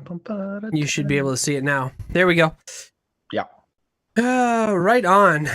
We are going to talk about my matchup real quick. Walters versus Ben. And I got to get my soundboard ready here. Hold on one sec. Okay. We are good to go. All right, so it's me versus Ben. Looking at it here, Ben is the 8.5 point favorite. Nick Chubb, Aaron Jones, DK Metcalf, and Jared Cook all have the advantage for Ben this week. Over on my side, I have Josh Allen, Stephon Diggs, and Robert Woods taking the advantages in this matchup here. Jack, what do you see? Yeah, two quarterbacks that are going head to head. You guys both have top 6 quarterbacks on the year. Deshaun, like you mentioned earlier, has kind of been really coming on strong, and Allen's been hot and had a great game last week. So I think I really like both of their matchups. And I like the wide receiver matchups pretty much across the board on both of your teams here. Ben, like we mentioned, does get basically Aaron Jones at full strength again, and it sounds like Chubb is going to be back this week. So his first 5 starters, quarterback, 2 running backs, and 2 receivers, all look like top 10 options the rest of the season. Like the amount of quality wide receiver 1 and running back 1 players he has is just unfair. I think Aaron Jones in particular is probably going to dominate Jacksonville. This is kind of like my favorite matchup pick of the week for this matchup. You probably not having CMC is brutal, because I think if you had him, that would probably be enough to tip it. I think the matchup's going to be close, but Ben has a slight edge, like a 45%, and CMC would easily close that gap for me. No Kelsey this week. He's unbiased. So that really hurts. I definitely really like your team overall, but I think this is just not the right week with those 2 key guys out. So Ben's Monstars are going to be rolling again. 7 out of 8 people picked Ben to beat me in this matchup. That would be Alex, Cassie, Jack, Jordan, Katie, Ryan, and Tyler. I was the only one who picked myself, and the reason I picked myself is because everybody picked Ben, and I really need some help in the standings. So if I'm able to upset, that is a point for me and me alone. Actually, that would be 2 points because I'm not the favorite in this matchup. To note, Cassie, Jordan, Katie, and Tyler have all picked Ben to be the Stone Cold Lock of the Century. Or the week. And let's see here. Jordan picked Ben to be the side bet winner, and I picked myself to be the side bet winner this week. All right, we are going to be moving on here to our next matchup, and that would be Young Wei Eat Fresh versus Katie. That's Alex versus Katie. Alex is the 0.5 point favorite right now. He has the advantage with Kyler Murray, Antonio Gibson, Michael Thomas, Terry McLaurin, and Duke Johnson. So over on Katie's side, Alvin Kamara, TJ Hawkinson. Those are the advantages for Katie. Jack, what do you see in this matchup? Really quick, I was just curious because Katie's team name is still listed as number 6, Katie, and she's currently the number 6 team in the standings. So that's weird. Maybe she's just guessing where she's going to finish. She's light years ahead of the rest of us. Both these teams are under a 500 winning. They both really, really need a win this week to stay alive. Katie would go up to 5-5, and Alex would go up to 4-6, I believe. So kind of key games for both of you here that are right on the edge. Both teams are pretty balanced and similar as far as strengths and weaknesses across the board. On Al's side, though, Kyler Murray is Kyler Murray. He's amazing. I'm a little bit concerned that Kareem Hunt's not going to light it up this week because he's going to lose touches with Chubb back. That being said, I really, really like both of his wide receivers this week. Michael Thomas should have a get-right game, I think. While I've hated on him a lot, I think it was just going to be his first week back that was rough, and I'm sure he'll get plenty of targets this week for San Francisco, who's pretty beaten up. And Terry McLaurin, I think, should torch Detroit. Also, him starting Duke Johnson is a sneaky good pick if David Johnson's out, because that's just, your flex player is a RB1 basically. For number 6, Katie's team, Miami, it's a pretty tough test for Herbert. I think they're underrated because they've been bad for years, but their defense is like top 10 or top 12. They've taken a lot of steps forward and look better. That being said, same thing with the Saints against the 49ers. Kamara should get a ton of work when they're up heavy on the Saints. Or on the 49ers. I'm not feeling super confident with Jonathan Taylor versus Tennessee. I don't know how he's doing tonight, but I can't imagine it's a lot. And DJ Moore versus Tampa Bay should probably get shut down. And then lastly, your flex pick, Chase Edmonds, it's kind of a toss-up because Drake might be back this week. So I am definitely going with Alex. I think he finally gets a lucky break this week. You are not alone. There are 6 people that picked Alex this week. That would be Alex, Cassie, Jack, Jordan, Ryan, myself, and Tyler. So Katie and Tyler did not pick Alex. Tyler picked Katie, but Tyler did pick Alex to be the side bet winner. Yes, I would agree. So Katie and Tyler both picked Katie. So 6 out of 8 participants are picking Alex this matchup. We are moving on now. We have Ryan versus I Need More Wins, Jordan Walmau. That is not currently updated on the screen, but that's all right because that screenshot was taken a few hours ago. So on Jordan's side of the ball, Carson Wentz, Miles Sanders, Zach Moss, Darren Waller, and Juju Smith-Schuster have the advantage for Jordan. Over on Ryan's side, Devontae Adams, Tyler Lockett both have the advantages and their matchups there. Jordan is a 17.9 heavy favorite, and it's no surprise that I think most people picked Jordan in this matchup, but we will see. Jack, what did you see in this matchup? You also muted yourself again. Damn it. 2 teams with opposite seasons so far. Ryan, I think, has been a surprise to me, at least. I don't know about everybody else, but he's dominated and he's kind of towards the top end of the standings. While Jordan, I liked his team a lot, and he's just been really unlucky and kind of in free fall. They both have some key buys and injuries missing this week, so Ryan's got Gurley, CEH, and Crowder out, and Jordan obviously has the aforementioned Ridley, Eckler, Gaskin out. Jordan sounds like get Miles Sanders back this week, so that should be huge versus the New York Giants, and I think him and Wentz are going to have really big days on Jordan's side. Keenan Allen also, he's been a wide receiver 1 lately, and Jordan, it looks like he's going to take 2 shots on Steelers wide receivers, so I think at least one of them should go off, so I kind of like that. On Ryan's side, he doesn't have any options at running back except for that Null guy who nobody even knows exists. But his 3 wide receivers are more than capable of carrying him. I think overall it's going to depend on a big day from Drew Lock to keep him in this, but I think this is going to finally be the week that Jordan breaks his losing streak. Right on. This week, there were 7 people that actually picked Jordan. That would be Alex, Cassie, Jack, Jordan, Katie, Tyler, and myself. So Ryan was the only one who picked himself. Ryan, speaking of Ryan, he picked himself to be the side bet winner this week. Cassie picked Jordan to be the side bet winner this week. And then, let's see here. I picked, and so did, I don't know if that's right. Did Jordan pick himself to be the side bet winner? I would have to go back and take a look. But, I'm sorry, not the side bet winner, but the Stone Cold Lock of the Century. Or the week. I'm going to have to go back and take a look at that, but I think that might be wrong. Hold on, I'm looking at it right here. Yeah, that's wrong. Jordan did not pick himself. Jack, did you pick Jordan to be your the Stone Cold Lock? I believe I did. Okay, that's where I screwed up then. Jack, you picked Jordan to be the Stone Cold Lock of the Century. Or the week. All right on. So we got that all squared away.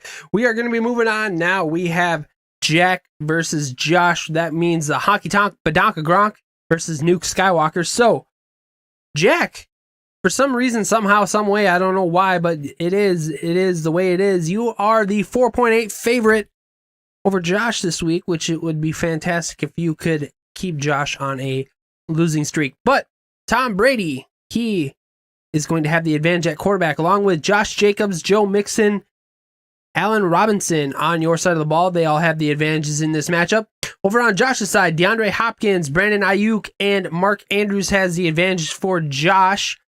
Jack, what do you see in your matchup? I see just absurdity that they're picking Josh over me, or picking me over Josh, because there's no way that I should be favored in this matchup. I looked back just because I was curious, because Josh has lit it up every week, and I've had some pretty down weeks. Josh has literally outscored me every single week of the year, like if we played head to head, except for the 1 week that I put up 152 points. That's what it took for me to not get beat by Josh. So we'll see if it continues or if I get lucky and just play Josh at the perfect right time.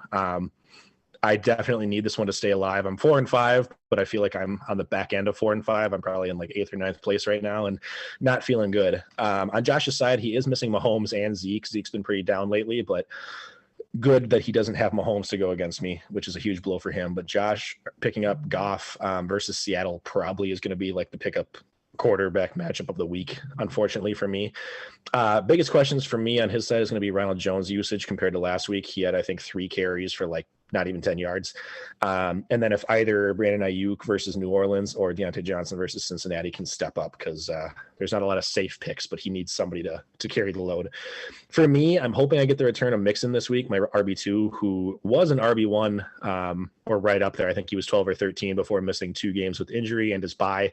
I'm rolling the dice on repeat big days from DJ Chark and Christian Kirk, who both lit it up last week. I think they both have the potential to just have a 70-yard touchdown to the house, but they also both have scored 20 yards, and that's it. So that'll be the deciding factor for me. Plus, Brady needs to go ahead and not get less than 2 points, and I will have a chance. So I am definitely picking Josh in this one, but hopeful.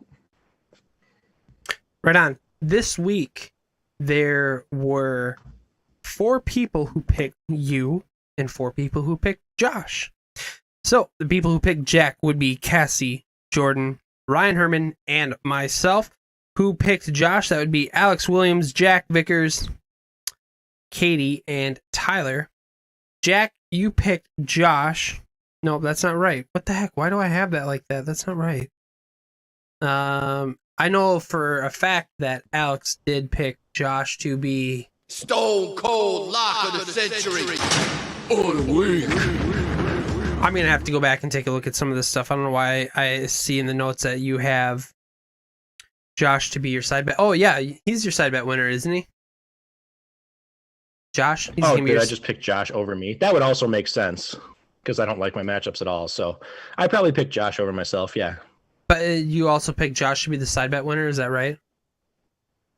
I picked myself to be the side bet winner. You did. I don't know why. I'm sorry. I don't know why I put that there like that. That's okay.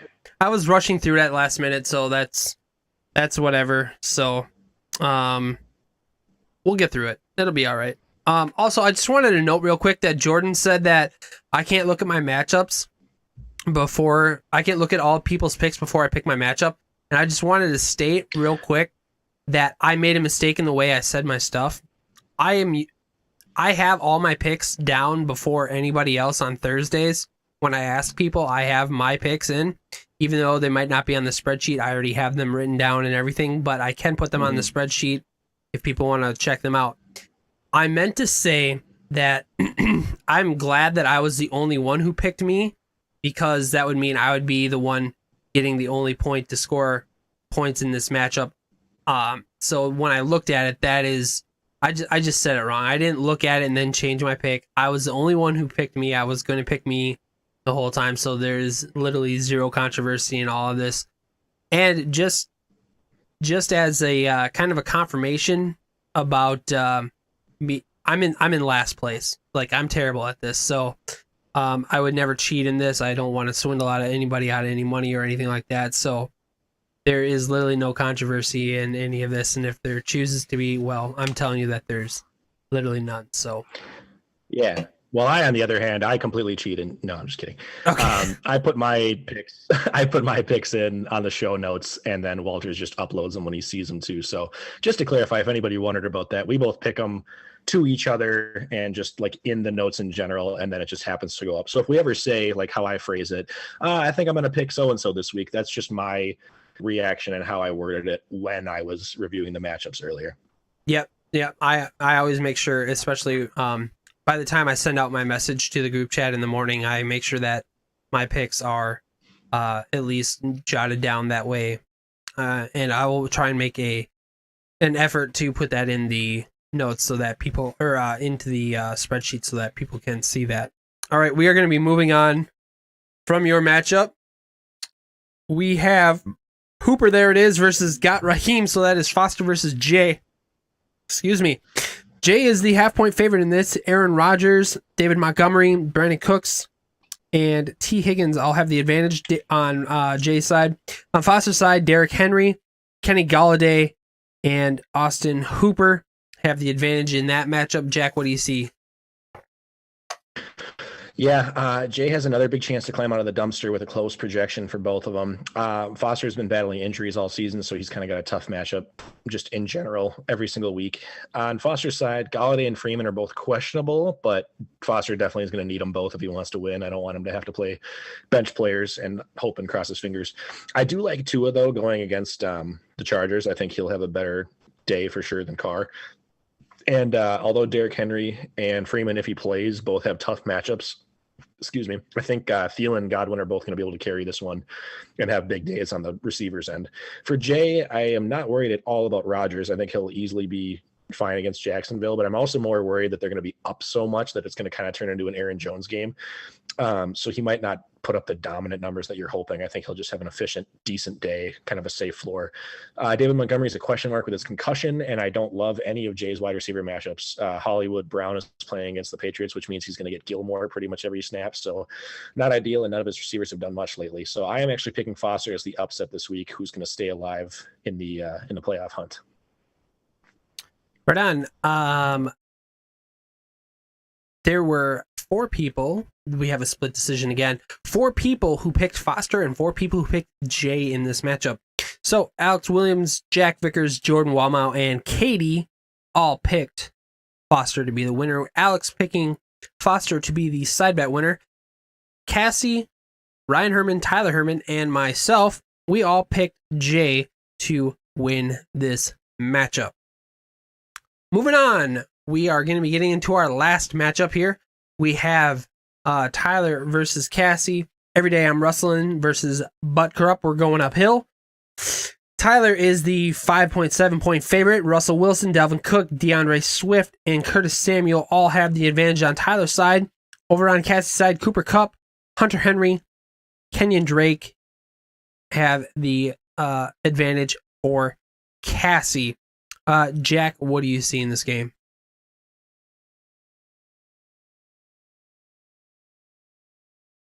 You are muted once again.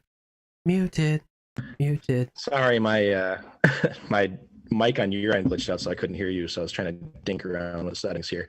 I don't believe for a second that Tyler's going to score under 100 points like ESPN's projecting. He's scored 112 or more in 6 out of his 9 weeks. So just explosive, dominant. I don't think there's any way that anybody he doesn't score over 100 here. He is missing Julio and Hayden Hurst, but I believe he's getting Carson back this week as a running back who was an RB1 before he got hurt, so that'll be huge. That being said, his studs do have a little bit tougher matchups this week. Russell Wilson plays against the Rams defense, and Cook is against the Bears like we talked about, but both of them are pretty much matchup proof. I mean, I think you can expect, 20 plus for Russell and 12 to 15 plus for Cook pretty consistently at this point. I really like him playing JD McKissick. I think that's a sneaky pick, and so is John Brown, because they both have good matchups this week, but I don't love DeAndre Swift versus Washington's front 7, and Curtis Samuel, I think, finally takes a step back against Tampa Bay. On Cassie's side, though, she's going to need to put up about 90 to 100 points to have a chance, and she just has not done that for like 5 or 6 weeks, so I don't know that her team has the potential to do it. She's starting Drake right now. He is a question mark with his injury, but if he returns, I think he's a decent RB2. James Conner should bounce back in a big way after kind of letting down against Dallas, and he gets the Bengals, so way, way better matchup than most running backs have. I also think Cooper Kupp's going to do a big thing against Seattle, and Marvin Jones Jr. versus Washington. So a lot of her players have good matchups, except for Damian Harris versus Baltimore. Overall, though, like I said, I just think Tyler's team is too explosive and offensive power heavy for Cassie to be close in this one, even if she has a good week. Right on. You are not alone, because 8 out of 8 participants picked Tyler this week to be the winner over Cassie. That means Alex, Cassie, Jack, Jordan, Katie, Ryan Herman, Tyler, and myself all picked Tyler to be the winner. Ryan, to note, picked Tyler to be his Stone Cold Lock of the Century. Or the week. And we are going to show you real quick. This is the overall board of our picks. You can see all of them right there. We're just going to hold that there for just 1 second. Okay, we're done with that. So we're going to be moving on to this transition right over here. Perfect. Hey, everybody can see us now. What's up? It's guillotine time. What happened in guillotine this last week? I'll tell you what happened in guillotine this last week. I lost. No! I'm sorry. I lost! I'm so sorry. I was bummed because I liked having us both talk about our teams every week. You know what's worse? I lost by 0.8 points. I know. Less Michael P. than Ryan. a full point. Because some guy named LaMichael Perrine, does he even NFL? Like, does he? Can he? I mean, he's on Gase's team, so probably not. No, he can't. Especially under Gase. He's terrible, awful. I don't even know why you'd have him on your team. He is god awful. But I lost. And I'm out. Back-to-back weeks where a team that was scoring 111 points a game or more got eliminated. Are you sure? So I didn't top edit end that team- part. I didn't edit that. I think that was still from Larry's no, last I week. checked. Oh, you did check. Okay. Larry last week was averaging that, and you were averaging like 111.8. So both of you had pretty much the same, and I think you're both ahead of at least a couple teams that are still alive. So like solid teams. It just goes to show this guillotine thing is crazy, and that's what makes it fun. But it's some good teams are starting to get eliminated. Like looking at the last like 8 of us or so that are left, everybody's looks good. Like I look at mine and I just like roster bait, and I get so excited that all of my guys are studs, but everybody has all the studs now. Yeah. Yeah. So that being said, the Studley team, which is now chopped. So Derrick Henry is now available. Kevin picked him up for $337. Money Buns Dave Sousen, sub 2000 Sousen. He missed picking him up by $3. Stephon Diggs also went to Kevin for $337. The next highest bid was $125. Yikes. Michael Thomas went to Jack for $81. He's not sure how he exactly got that one, but he sure got him. Jack also scooped up Raheem Mostert for $51. Jack wasn't done. He picked up Mark Andrews for $25 to replace Travis Kelce on bye. To have Mark Andrews and Travis Kelce on your team to be either a tight end / flex or your double flex if you're going to pick up a third tight end would be sick. Mike Davis went to Foster for $10. Tannehill went to Josh for $3. Travis Fulgham went to Jordan for $2. Darrell Henderson was picked up by Jack for $1, and Curtis Samuel went to Al for $1. Josh, Jack, Dave, and Kevin are the only ones left with $125 of fab left. Jack, what's up? I have a question quick. Just because it's your team, I just want to throw it out to you. Looking at all of your beloved players that you had, who do you think got the best value for a player that was picked up this week off your team, and who got like the worst value, who, you know, overspent or who's not going to pan out? Fulgham's probably one of the highest value for the amount of money that you spend. He seems to be, in the last few weeks, a favorite target of Carson Wentz. And then Raheem Mostert, if he comes back soon and he just starts dominating, $51 for a running back in the class of Raheem Mostert is absolutely a steal. So those two, for me, I think are probably the best value players that you could easily insert into your starting lineup without question. I'm a big fan of getting Michael Thomas too for only $81 after Diggs went for $337. Yeah, but you'd think in his debut back he would have scored more than what he did. I think in the Guillotine League he only put up like 10.1 points. I mean, it wasn't. I mean, he got to double digits, but it wasn't very much. No, and I think it was tough coming back his first week back. Plus, like I said earlier, I don't think they had to throw a lot because they were just up by so much. I think Michael Thomas is still Michael Thomas. I don't think he's lost it by any means. It just might take a week or two. But that being said, I think I have 3 to 4 other receivers that have been lighting it up where he's probably my 4th best receiver, and I can still put him in the lineup and have a safe floor. So that's all that matters at this point with Guillotine, is just trying to stay alive. And I think he's never going to be the one that just puts up like 2 points. He's always going to have the catches. So I feel good with him, getting him as a cheap option for sure. Yeah, I would agree. So we'll see. Standings wise, though, we'll see how it goes. Yep, standings. Yeah. Josh is in first still with 132 points per game. Tyler is in second, right on his heels with 131 points per game. Jack is in third with 126 points per game. Al is in fourth with 125. Jordan has 110, and then Foster in eighth has 99. Still alive. Points. Yeah, so frustrated. Moving on, we are going to talk real quick about our dynasty. Jack, you are 7-2. What happened this past week, real quick? I was on like a 5 or a 6 game win streak and I lost. My whole team just took a stinker finally. I lost 66 to 103. Mixon, Wentz, and Boyd were all on bye. So starting Derek Carr, Ronald Jones, who got like 1 point, and Hollywood, who got 3. All 3 of them bombed, and it just killed me. My best player was actually my kicker, Greg Zuerlein, shout out, and Diggs had 118 yards.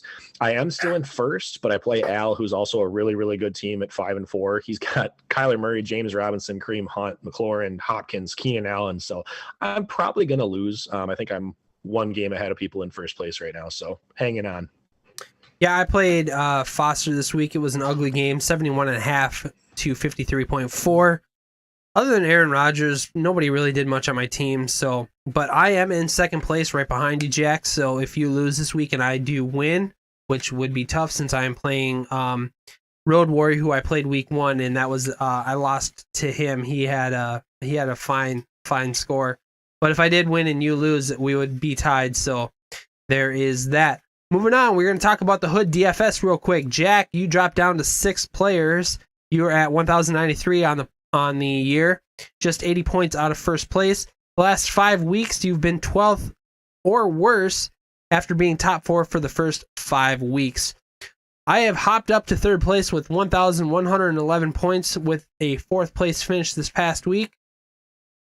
What are some of the value players that you're looking at this week, Jack? Yeah, I usually try to do this thing where I look at it on Thursday and pick a few players and then just kind of tinker with it leading up just to see who's value or who's kind of like the hot sleepers so far. So I'm liking Goff, like I talked about, versus Seattle this week. I think he should have a pretty easy day, and he's a cheap option. Big Ben versus Cincinnati too is another good pick. And then as far as kind of non-quarterback options, I like Dallas Goedert versus the Giants. I think he's super cheap this week. And then McLaurin versus the Detroit secondary. So looking for those guys that aren't the top end $9,000 options. Right on. For me, wide receivers, I think Will Fuller has always got the option to be he's just been a stud since B.O.B. has left the organization. Travis Fulgham, like I said, he's a cheap option. I think he would be great on your fantasy roster as well, because Carson Wentz likes to run him. Aaron Jones, you're going to be spending money on him this week, but I believe that he is going to be a fantastic add to your DFS team. So those are just a few players that I have my eyes on. I don't have my lineup completely set yet, but those are some of the players that I have been thinking about this week. That is going to do it for our show. It has been a long one again, 2 hours running, but we don't care. We have a great time in doing what we're doing. And if we have to, we'll try and figure it out and try and get our podcast to be a little bit shorter. Just to let you know that you can find us here on YouTube. Please give us a follow. You can also find us on anchor.fm/thevictoriouspod. Please leave us a voice message. You can find us on Twitter at victoriouspod, and you can email us at victoriouspod@gmail.com. Jack, do you have anything else that you'd like to say before we send us off?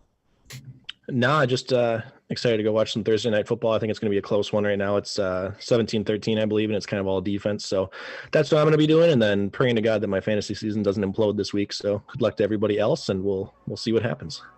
Right on. Thanks, everybody. We appreciate you guys checking us out here on YouTube and on the podcast apps. Please don't forget to check us out and follow us Have a great night, everybody.